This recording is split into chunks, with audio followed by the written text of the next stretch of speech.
A sister's smile has teeth. This seemed to be a normal family, but inside it is a dark side story for both Elena Carson and her sister, Maya Carson. Elena's husband, Daniel Royce, engaged in cheating relationship, and their daughter Maggie Royce is only 5-year-old. The Carson sisters had always been close, or that's what they told people. Elena, the elder, was the responsible one, the straight-A student, the girl who read Austen and Shakespeare when others read 17. She had her mother's nose and her father's guilt complex, always apologizing, always fixing, always accommodating. Maya, on the other hand, floated through life like a wildfire in silk. She was the spontaneous one, the girl who dyed her hair fuchsia at 16 and snuck out with boys on motorcycles. She failed biology, but smiled her way into retakes. She lied easily, with charm. Their mother used to say, "Elena makes you proud, Maya makes you famous." As girls, they shared bunk beds and secrets. But one night, at 15, Elena overheard Maya whisper on the phone, giggling about stealing someone's first kiss just to win a dare. That someone had been Elena's first crush, and Maya never apologized. It was the first betrayal Elena swallowed. But not the last. The house that lies built. Elena had built her life like a well-edited novel, organized, meaningful, full of chapters that made sense. She married Daniel Royce, a man with ambition in his bones and quiet poetry in his eyes. He adored her, or at least, he used to. Their house was white-bricked, modern, with lemon trees in the backyard and hardwood floors Daniel had laid himself. They had a daughter, Maggie, who looked like Elena but laughed like Daniel, full-bellied and too trusting. Elena hosted dinners, volunteered at Maggie's school, packed lunches with love notes. But beneath the clean countertops and folded towels, a tension had begun to hum, quiet and insistent, like a piano key pressed too long. And Maya had moved in. Just for a while, she said, after a breakup, after everything fell apart in LA, after a job she didn't really want anyway, let her go. Daniel had insisted, "It's just until she gets back on her feet, babe. She's family." Elena had agreed, but she had felt it then, a strange tremble in her chest, like a door opening where there should be a wall. Body language. Maya had always touched people when she talked. Elbows, wrists, shoulders. It was casual, harmless. But Elena noticed that she touched Daniel more. She laughed harder at his jokes. She wore silk robes that drifted open in the morning. She texted him memes at night. She cooked his favorite dishes, not Elena's. Daniel smiled at Maya with the kind of ease that used to be Elena's alone. And Elena said nothing, until she found Maya's bracelet under their bed. Gold, delicate, with a tiny M charm Daniel had once gifted Elena during college, now passed down like an heirloom of mockery. She clenched it so tight in her fist it left a mark. Memories like poisoned wine. That night, after the dinner party, Elena couldn't sleep. She wandered the hallway and paused by the old photo albums Daniel insisted on keeping. She flipped through pages. Maya at Elena's wedding, her smile wider than the bride's. Daniel helping Maya move into her first apartment. Elena absent, working that weekend. Family beach trip. Elena sunburned and distracted. Maya and Daniel sharing an umbrella, laughing. Suddenly, Elena realized something cold. In every picture, Maya was between them. Not always literally, but emotionally. Always closer, always brighter. The final picture frame. Back in the hallway, Elena stared at a family photo. She, Daniel, Maya, and Maggie, taken on the front porch last spring. Everyone said it looked like a magazine cover. She now saw the distance in Daniel's body language. The way Maya's hand grazed his back. The way Elena was looking. At Maggie, not at him. "When did I start looking away?" she whispered. She reached for the frame. Her hand trembled. It slipped. Glass shattered. Elena sank to the floor, pressing a shard into her palm until blood bloomed, tiny, precise. Her first real feeling in weeks, suspicious signs, the bedroom that isn't hers anymore. Elena couldn't sleep anymore. The bed she once found comfort in now felt foreign, like she was trespassing in a life she used to own. Daniel slept peacefully beside her, his back turned. He had always spooned her, always pulled her into his chest before sleep. Now he faced away. At first, she told herself it was exhaustion, work stress, a phase. But phases don't leave lipstick stains on shirt collars. Phases don't smell like another woman's perfume. That specific blend of vanilla and sandalwood Elena had once complimented on Maya. She rose silently and moved into the guest room. Ironically, Maya's room, now empty for the weekend. Maya had gone out of town for work. But something in the air felt poisonous. Elena began to search. The hidden drawer. Maya's room was too tidy. She never kept things in order, always scattering clothes and cosmetics like confetti. Now, drawers were neat, almost arranged. One drawer was locked, but Elena knew her sister. Behind the headboard, taped to the frame, a spare key, a childhood trick. She opened it. Inside was a small velvet pouch. Inside the pouch was a chain, Daniel's missing wedding ring. He told Elena he had it resized, that the jeweler needed time. Why was it here? Next to it, a folded note. Just one line.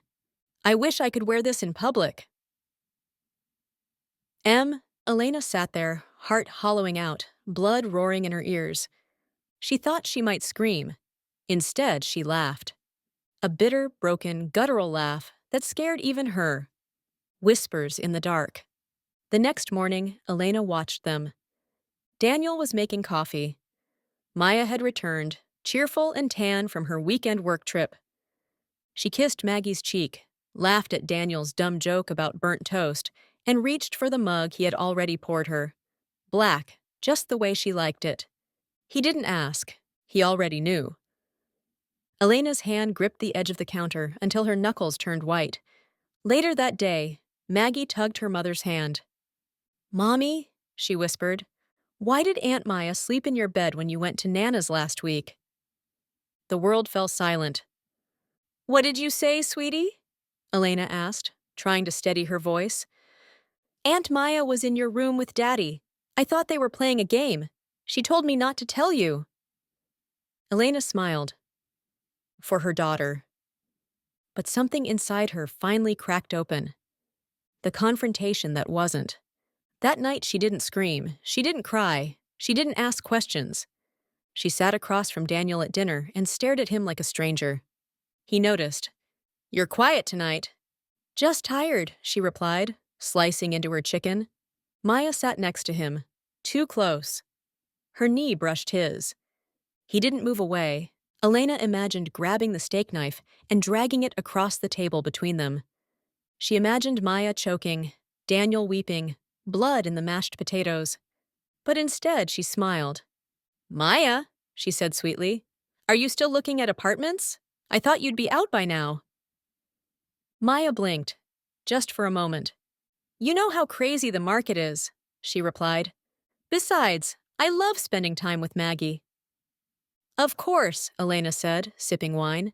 "You've always loved what's mine." The silence was sudden, but Elena stood, kissed Maggie's head, and walked away. Power reclaimed in silence. A voice from the past. Elena needed the truth, not more silence. She called Jordan Blake, Maya's ex-boyfriend from Los Angeles, the one she claimed had emotionally abused her. They spoke for 15 minutes. When Elena hung up, she was trembling. "Maya said she lost her job because of me," Jordan had said. "That's a lie. She got fired for crossing boundaries with a married exec. She told me she wanted his wife's life." "And you?" Elena had asked.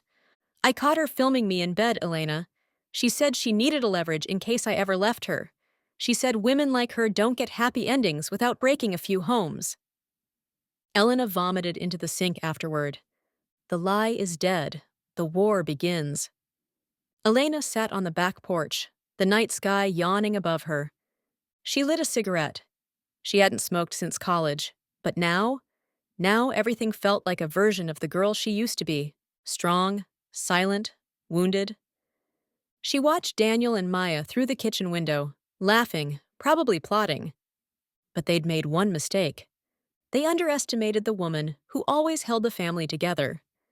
They thought her silence meant weakness, but silence can be strategic, and Elena Carson was done playing nice. "I see you now," she whispered. The war had begun, the eve of ruin, the house of hollow echoes. Daniel and Maya had stayed behind after the birthday reveal. Everyone else left in silence. The house, once lively, now echoed with judgment, like the walls themselves had witnessed too much filth. Daniel sat at the kitchen table with his head in his hands. Maya paced like a caged animal, mascara streaked, hair tangled. The guests had seen everything. His job was at risk.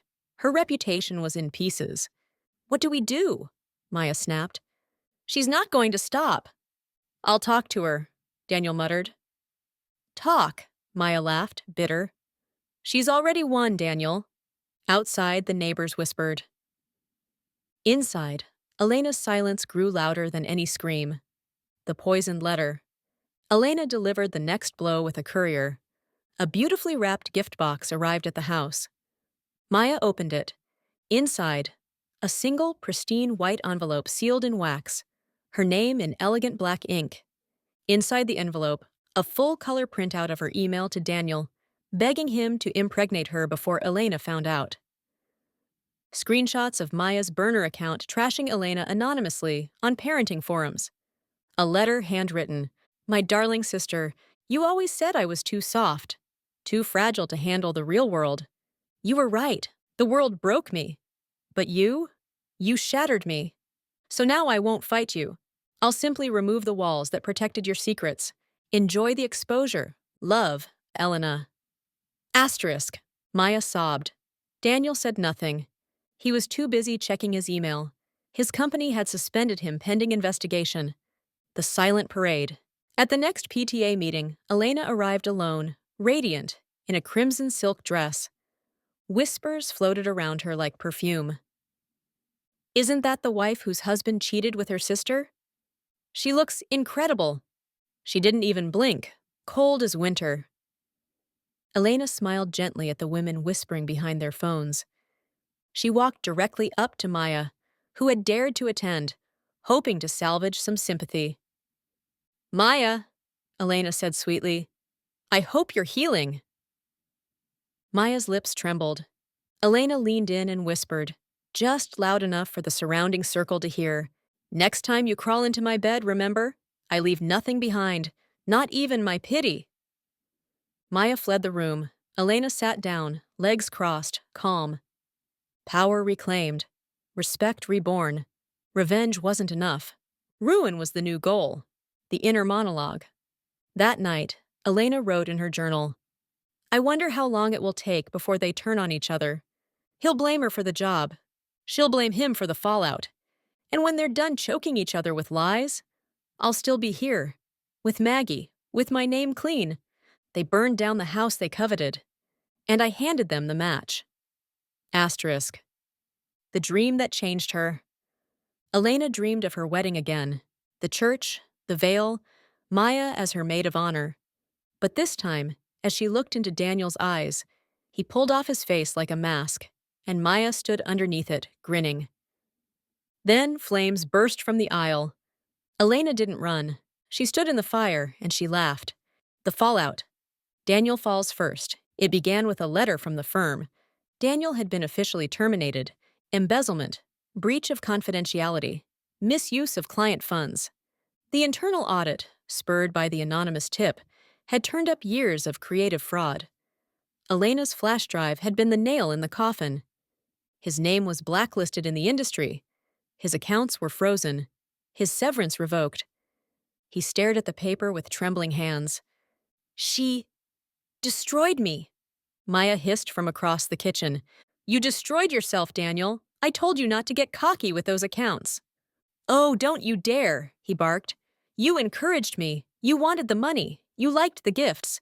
You were right there when I—" Maya slapped him. Silence. He didn't hit her back. He just walked out. Maya's public humiliation. Elena didn't have to do anything else. The truth did the work for her. Within weeks, Maya's interior design business lost all its high-profile clients. The gossip sites had screenshots of her texts. Her photo, nude, draped in Daniel's tie, was leaked anonymously and splashed across Reddit. Elena denied any involvement. Maya was sure she was lying. But there was no proof. Even their mother stopped answering her calls. The shame swallowed Maya whole. She drank more, screamed at her reflection, sent Elena long, weeping voice notes that went unheard. She knew she'd lost, but Elena's silence was worse than rage. Maggie's tears. This was the part Elena hadn't planned for. Maggie was 7, too young to understand betrayal, but old enough to feel the shift. She missed her father. She asked questions Elena couldn't answer. Why don't we go to Aunt Maya's anymore? Why did Daddy cry when he saw me? Why do people whisper when they see us at school? Elena's resolve began to crack. For the first time, she wondered, did I protect her or poison her childhood in silence? One night, Maggie looked at her and said, I had a dream. Daddy was in a cage and Aunt Maya was crying, but you were smiling. Elena froze. Her daughter was dreaming of vengeance and smiling, just like her. The legal inferno. Daniel filed for partial custody. Not because he cared, because he was losing everything, and Maggie was the only leverage he had left. Elena responded with a full legal team, armed with financial fraud records, character witness statements, therapist reports on Maggie's emotional state.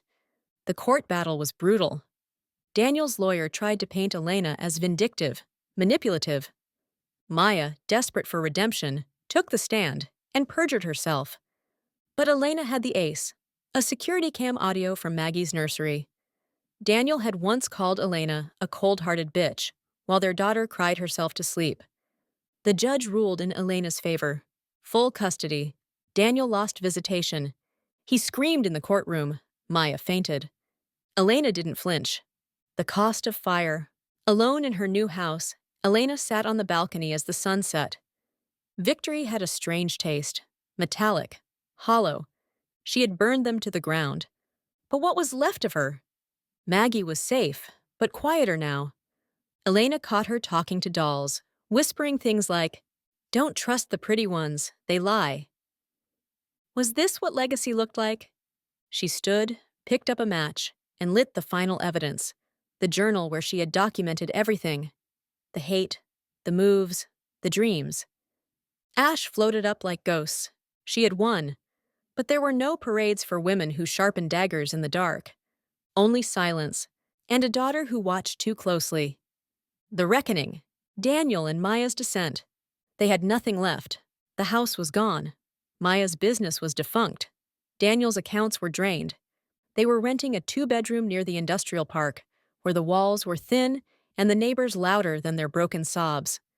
But shame turns to hunger. Hunger becomes a plan. Maya opened her laptop. What if we take Maggie? Daniel blinked. You mean kidnap her? No, not forever. Just enough to scare her, humiliate her, let her feel powerless for once. Daniel's silence said it all. They didn't care about Elena. They didn't even care about the child. They just wanted to take something back. The abduction. It happened on a cloudy Tuesday. Elena was late picking up Maggie from art class. 10 minutes, that's all it took. The teacher assumed the woman who signed her out was an aunt. She even smiled. Maggie was gone. Elena arrived minutes later. The front office was already in chaos. Her hands went numb. They took her, she whispered. They actually took her. The video message. That night, a video arrived via anonymous email. Maggie sat in a dim room, unharmed, but visibly confused. Maya's voice narrated. She's safe, for now. But you took everything from us, Elena.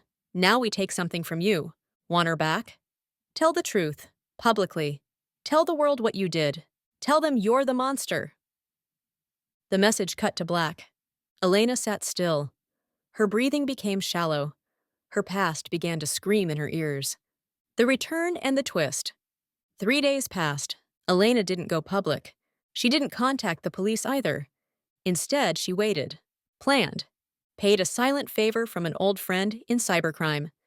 The location ping came quietly. A barn house 2 counties away, cameras installed, GPS locked, anonymous tip prepared. Elena arrived just before dawn, alone. She walked in. Daniel and Maya froze. "You came alone?" Daniel said. "Of course," she replied. "You'd run if I didn't." Maya's fingers tightened around Maggie's wrist. Elena raised her phone. A live feed played on it, showing police outside, surrounding the property. "I recorded everything," she said, "and I didn't come to beg." "Then why are you here?" Maya whispered. Elena's eyes turned to Maggie. "Because I needed her to see who you are, so when she asks me if I was cruel, I'll say yes, but I never lied." Aftermath. Maya and Daniel were arrested, charged with kidnapping, emotional abuse, obstruction. The news went viral, again. But this time, Elena wasn't vilified. She was lionized. A mother who refused to crumble. A woman who stood calm in the center of chaos. And yet, she didn't smile. Mother and daughter. 1 year later, Elena and Maggie sat by the fire. Maggie, now 8, rested her head on her mother's lap. "Did you ever love Aunt Maya?" she asked. Elena stroked her hair. "Yes, once, before love became a weapon." "Will she come back?" "Not to us," Elena whispered. "Not ever again." Maggie looked up. "I don't remember hating them. Should I?" Elena paused, and for the first time, she didn't know the answer. She simply said, "No, let the hate end with me." Ashes and mirrors. Set 7 years later, Maggie is now 15. A quiet life. They moved, again. A seaside town, 3 states away. Elena opened a small bookstore cafe. She went by Eleanor now, just far enough from the headlines to be forgotten. Maggie attended a private academy. She was quiet, brilliant, observant. People called her old-souled. Her teachers said she had a knack for reading people's weaknesses, especially adults. Elena never spoke of the past, but Maggie remembered more than she let on. The locked drawer. One rainy afternoon, Maggie found it. A drawer in the back office of the cafe. Locked. Hidden behind old tax forms. She picked it easily. Elena had taught her puzzles since she was 6. Inside, printed emails, legal reports, photos, a flash drive, a handwritten note. "If I die before the truth is known, let this be my legacy." Maggie sat there for hours, reading everything. Her mother hadn't just survived betrayal. She had engineered devastation, calculated, cold, brilliant, and Maggie was exactly like her. Reflection. That night, Elena found her staring into the mirror, crying without sound. "Did you love them?" Maggie asked. Elena froze. "I did, once, but love didn't stop them from turning on me. And hate didn't stop you from winning." A pause. I scare myself," Maggie said. Elena knelt beside her. "Then you're still human." Inheritance. Maggie didn't tell anyone what she found. She put everything back. But something had changed. She began writing in a red notebook, one she kept hidden under her mattress. A log of patterns, names, weaknesses, lies people told in the daylight. She loved her mother, but she feared becoming her. Still, a part of her admired it.